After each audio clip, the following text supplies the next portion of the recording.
Most people spend the summer adding more water and watching the lawn brown anyway. The bill goes up, the grass goes down, and nobody explains why. The reason is that you are solving the wrong problem.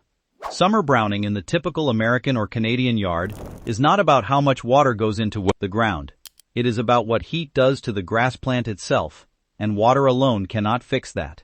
When outdoor temperatures climb past 90 degrees, the grass goes into survival mode. The plant senses danger and shuts down a cooling process that normally keeps it alive. Every blade of grass is covered in microscopic pores called stomata, and under normal conditions those pores stay open so the plant can breathe and regulate its own temperature.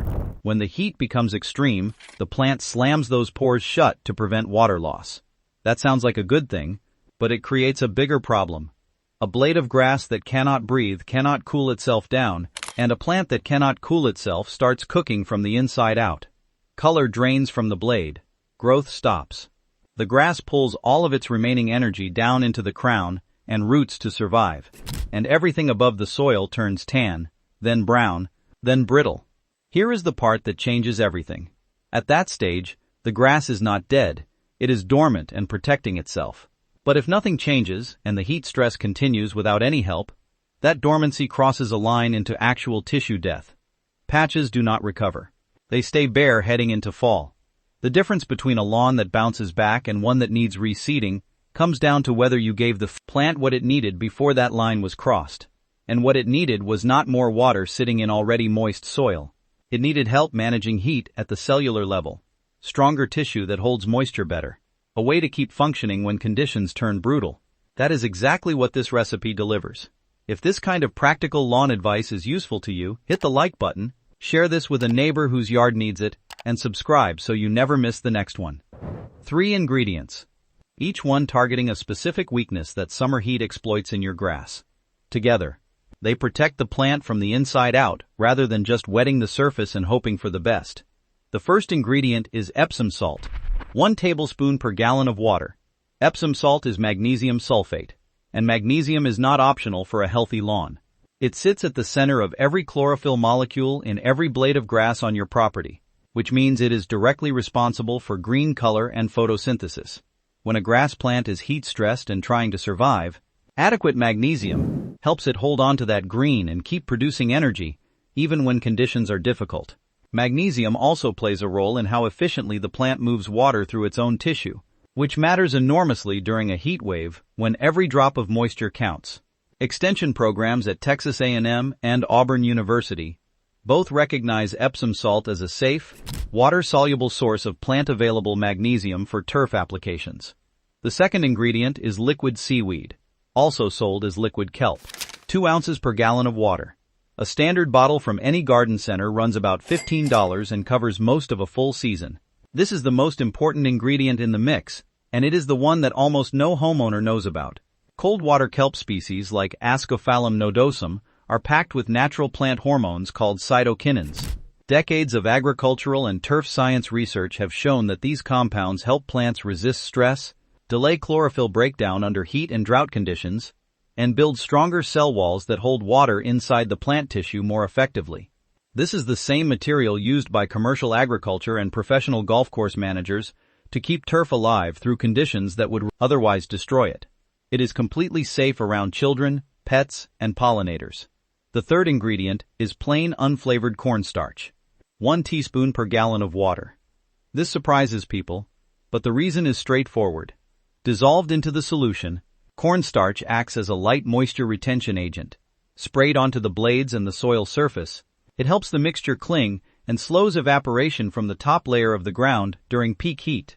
It is an inexpensive addition that extends how long the lawn benefits from each treatment. One important note: dissolve the cornstarch in a small amount of warm water and stir it until completely smooth before adding it to the full gallon. Cold water causes it to clump, and clumps will clog a sprayer. The full recipe is 1 tablespoon of Epsom salt, 2 ounces of liquid seaweed, and 1 teaspoon of pre-dissolved cornstarch, mixed thoroughly into 1 gallon of water. 1 gallon covers approximately 1,000 square feet. A typical quarter-acre lawn needs 3 to 4 gallons per application. Total cost per treatment is a few dollars, with the seaweed bottle stretching across many applications through the season. If what you just heard makes sense and you want the full recipe, hit like and subscribe so YouTube keeps showing you content like this instead of burying it. Getting the recipe right is only half of it. Applying it at the wrong moment wastes everything you just mixed. And during a genuine heat wave, it can actually make things worse. Apply in the early morning, before 9 in the morning. This is not flexible. Spraying this mixture while the sun is high and temperatures are climbing does two things that undo the whole point. The liquid evaporates off the hot surface before the grass can absorb any of it, and standing droplets on the blades in intense direct sunlight act like small magnifying lenses, concentrating heat and scorching the exact tissue you are trying to protect. Early morning eliminates both problems. The temperature is low, evaporation is slow, the light is gentle, and the grass has hours to absorb the treatment before the heat arrives. The stomata are also naturally open in the morning, which means the plant takes up the magnesium and seaweed compounds more readily. If morning is genuinely impossible, the next best window is the late evening after the sun has dropped, around 7 in the evening or later. Just avoid leaving wet blades through humid overnight conditions, which can invite fungal problems. Spray the mixture as a foliar treatment, meaning you are coating the blades the way light morning dew would settle on them. A pump sprayer or hose end sprayer both work. You are not soaking the ground here. The magnesium and the seaweed compounds absorb directly through the blade surface, which gets them into the plant faster than waiting for roots to pull nutrients up from the soil. Apply the recipe before a heat wave arrives, not after the grass has already turned brown. This is the single most important timing principle in the entire method. The recipe is a protective treatment, not a rescue operation. It works by strengthening the plant ahead of the stress, not by reversing damage after it has happened. Watch the forecast. When a stretch of 90+ degree days is showing up 3 or 4 days out, that is your window. The grass absorbs the compounds, builds up its defenses, and enters the heat already prepared.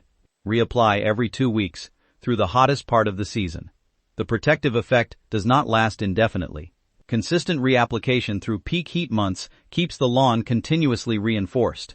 Pair this with deep, infrequent watering rather than daily light sprinkling.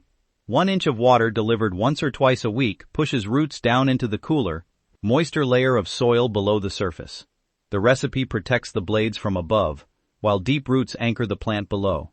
Together, they are far more effective than either approach on its own. Like and subscribe if you want to keep getting practical lawn advice like this.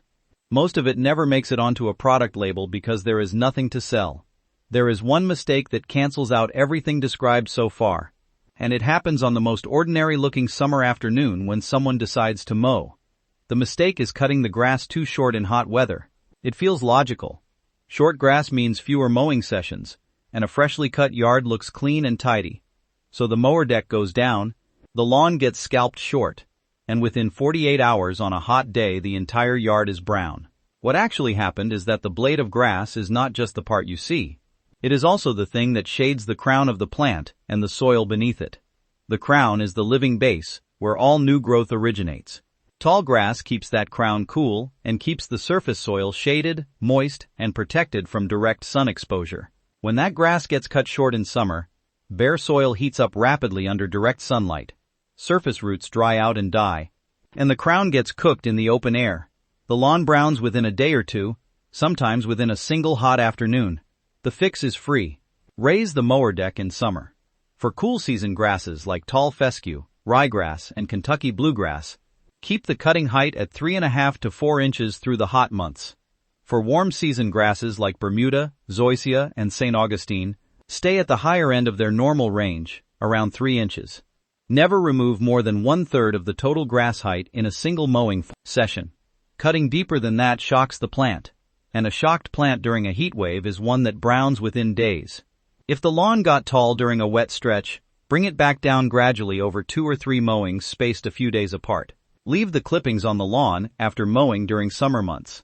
Grass clippings left in place create a light, natural layer over the soil surface that slows evaporation, shades the crown, and breaks down to return nutrients to the ground.